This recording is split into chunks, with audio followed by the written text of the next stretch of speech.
welcome to my YouTube channel. My name is Nelson Marande. I am a photographer and videographer. And today I am coming with a new episode, and we are going to be talking about how to build trust with a client, not only as a videographer, but for any freelance out there doing your thing and you are trying to build trust with any kind of client at the first stage, and it is very crucial. And over the years that I've been in the industry, I have experienced a lot firsthand, dealing with different types of clients, and it has helped me to grow and to have an open mindset on how to deal with clients. So the first step when a client reaches out for maybe they want to work with you for a project, the first thing is to be prompt and professional in communication. Prompt communication easily builds trust with the client and shows that you are invested in their project and you are giving them the respect that they deserve, and that makes someone feel good because you have dedicated your time to talk to them, to respond to their queries, to respond to their concerns. And that's our first point. The second point is to listen actively, and this means taking time to listen to their needs and requirements attentively. Understanding their vision for the project is crucial for building trust. Building trust might take time, but when you are working with a client on a project, you need to take the most of it because you don't know how long you have with them to build that trust in order to now get to that point of where they can trust you to give you that project. Because sometimes, especially for videographers and photographers, it is a very crucial project, a very huge project, or to them, they have already attached their feelings into the project, maybe a wedding, birthdays, there are emotions attached. Even for corporate videos and testimonials, we have those who are serious about their jobs. And when we keep that in mind, it means that we are invested in it when we listen to them carefully and give them our time so that we get to that place of understanding one another and knowing the vision for the project. Our third point is transparency.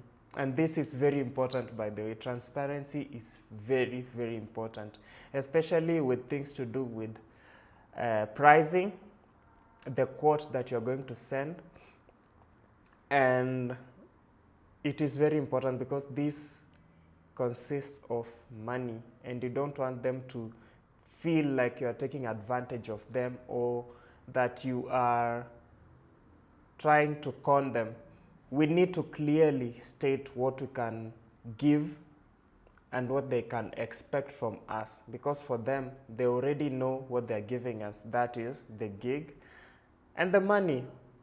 We cannot run away from the aspect of that we are earning money, because that's what they are giving, and we need to be now open and concise with what we are giving to them.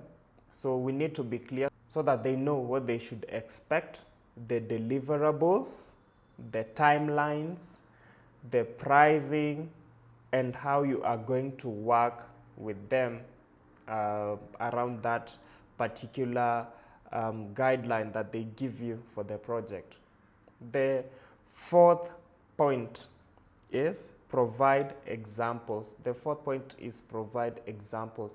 This means that you have to share your portfolio with them. Either you are a graphic designer, a photographer, a videographer, those people who write codes for games, you need to show them what you have achieved so far. For web developers, it's very important so as to build that trust so that the client now can have a vision now visually of what you are going to deliver. Because sometimes you might find that a client wants a project to be done, let's say a marketing video. A client would want a marketing video, they know that they need a marketing video, but they don't know how to execute it. So that's why they need you to do it for them.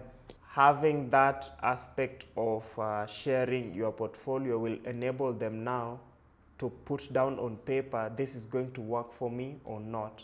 So they need to have that imagery or that example so as to be able to tell what you can deliver in order to build that trust and to learn if the word that they are giving you is worth that kind of video or photographs or whatever you are sharing with them. The fifth point is to ask questions. This is very important because it means that you are invested, and what the client is perceiving is that you have been listening to them, and this will help you to know how to work with the client, because as you ask questions, you get to understand them, you get to understand their mind and how they reason and how they would want the project to be achieved. So that is very important and very crucial for any kind of freelancer. But today I'm focusing on videographers, so when you hear me mentioning videographers or photographers, that is the line of business and industry that I am in. So yes. So the sixth point is to set realistic expectations, and this for many people is a tricky part, because I have seen videographers or photographers set unrealistic expectations. You make a lot of promises that I'm going to do this or do that, and recently one client reached out to me through Fiverr. I have a profile on Fiverr, and he was saying that he worked with an editor before, and he was saying that that guy had set a standard so high that I'm going to deliver on this time, that I'm going to do this on the agreed time. But on the first project, the editor did not deliver anything. He was not answering calls, he was not answering emails. He was just saying that I'm going to do it for you, that I'm still in school and all of that. But when the client kept asking, he came out and told the client that my laptop couldn't handle the type of or the kind of quality of video that you sent. It was a 4K video. So the editor did not have the machine that is capable to handle that kind of project. And the client had asked these kinds of questions earlier. So we need to set realistic expectations so as to give ourselves that room in case something goes like this. What do I do? So there are those questions that we also have to ask ourselves, which are very important and important to the client as well. And number 7 is to offer solutions. When you offer solutions, even when it is not related to the project, when the client maybe is complaining about something, you can give a piece of advice and leave them at that, because that will show that there is that aspect of relationship that you want to build outside of the project. And even in the project, you can offer a solution as well, because it is very important for this project to succeed for both of you, because it means that that aspect of trust, you would have won the client's heart. And even when someone asks for a videographer out there or a photographer, the client will be able to say, I had this guy who really offered me solutions that are meaningful, solutions that are industry savvy, and they really worked for me because he had done his market research. And it's very important to do that before you engage in a project, and step by step with the client, by the way. Yeah, so that is really important. 8th point is to provide references, and this is not necessary but important. Yeah, It's very important because you have worked with past clients before, and it is really important to have that kind of backup as well, especially when you are dealing with clients who have who take time to build trust. So it is really important, after you have done all the things above, it is really important to have those kinds of references. On LinkedIn, there is a section where you put endorsements, and that's where professionals go to read the endorsements that you have there and the type of clients that you have worked with, and that is very, very important. And our ninth point is to do a follow-up. Even before the project begins, you do a follow-up that is clarifying to the client whether they have all that they need. Even after the project, you need to check in with them. Does this meet the intended vision, or does this meet the intended purpose that it was brought up for? If not, you need to have that kind of engagement with the client, whether to redo the video or retake the photos. If it's not an event, if it's an event, my goodness, you need to be very careful. But if it's a scripted video or a scripted kind of photography, it is easily redoable, and we need to be open to that when things go south. But what I would advise is to first remember the first steps, understand the vision, which is very important. Understand the vision and ask questions in order to clarify with the client. It is better to ask many questions and understand than not ask questions because you fear that the client will be mad because you are asking a lot of questions. So it is better to ask and know than not to ask. So that is good to clarify. Our final point is to be responsive. Even after the project, when the project is done and delivered, it is very important to be responsive in case any future project arises from that particular client, because they reach out and ask questions and all that. So it is really important to remain in that constant communication and make sure that you are in a good relationship and understanding as well. So one thing that I have learned is that some people might leave the clients hanging, and because they'll be like, you've not paid for this time, so I'm not going to do that for you. And yeah, so it is very important to be responsive when the clients have an issue with anything. It is really important because it helps them to feel like you are not just after their money. Even though you are doing business, no one wants to feel like you are after their money. So it is really important to have that aspect of humanity, that you are building relationships outside of business, which is very important. And that is the kind of approach that I've always used when I started getting into the industry for photography and videography.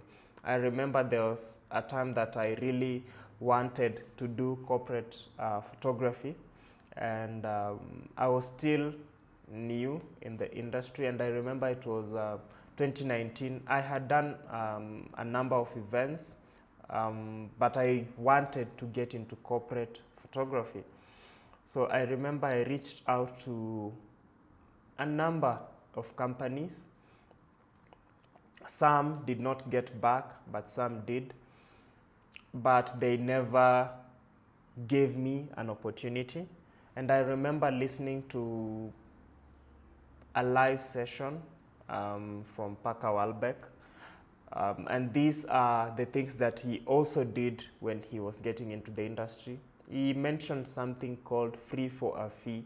And if you are trying to get into a certain industry, those are the things that you need to look at. And free for a fee means that you offer a service for free in a small scale, not a large scale. And for me, I wanted to get into corporate, so I knew videography would be a lot. So I offered to do photography, and I used to clarify, if it's a 1 hour or 2 hour event, I would do it for free for the first time. But if it's more than 2 hours, you'll have to pay a certain amount for the rest of the hours. And I remember that I wrote an email and sent to this company, and they never got back. So after like 5 or 6 months, they got back to me asking if I could do an event for them for 2 hours.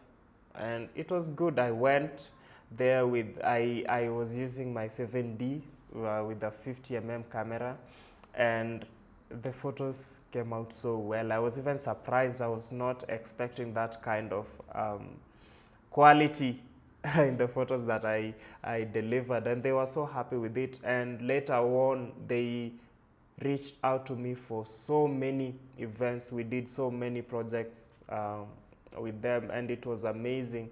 And that's one thing that I learned from Parker Walbeck, and it helped me. Working with that company helped me to grow and to build that confidence, and I had a portfolio now to give. So even when you don't have a portfolio, you can reach out to any company. I would like to partner with you in this area, because when you look at it in monetary aspect only, you will not get anything. You have to look at it as building your portfolio. So when you have a portfolio, when the next client reaches out, it will help you to have a portfolio, because when you focus on the monetary aspect, you won't get a portfolio to work with. So you have to choose, which one do you want? Do I want to get into the industry or not? If not, you can sit there and wait for someone to offer you money in that industry so that you can do the job. But when you want to build trust, you have to weigh. There is a win-win situation when you do that free for a fee, especially when you are new in the industry, when you have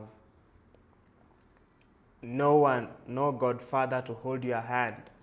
You have to do it. You have to do it. It will help you to grow and learn to communicate with big organizations. You have to be open-minded.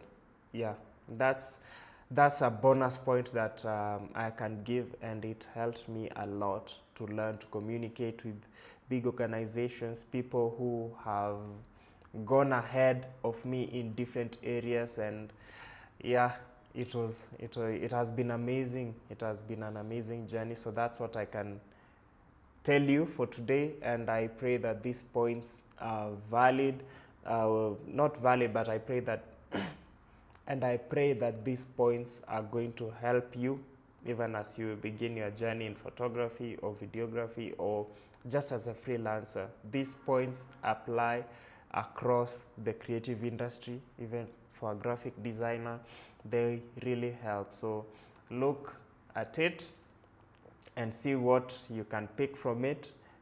Yeah, and I'm thankful that you have been here since the start of the video. And if you haven't already, please subscribe so that you can get notified when I post the next video. And see you next time. Bye.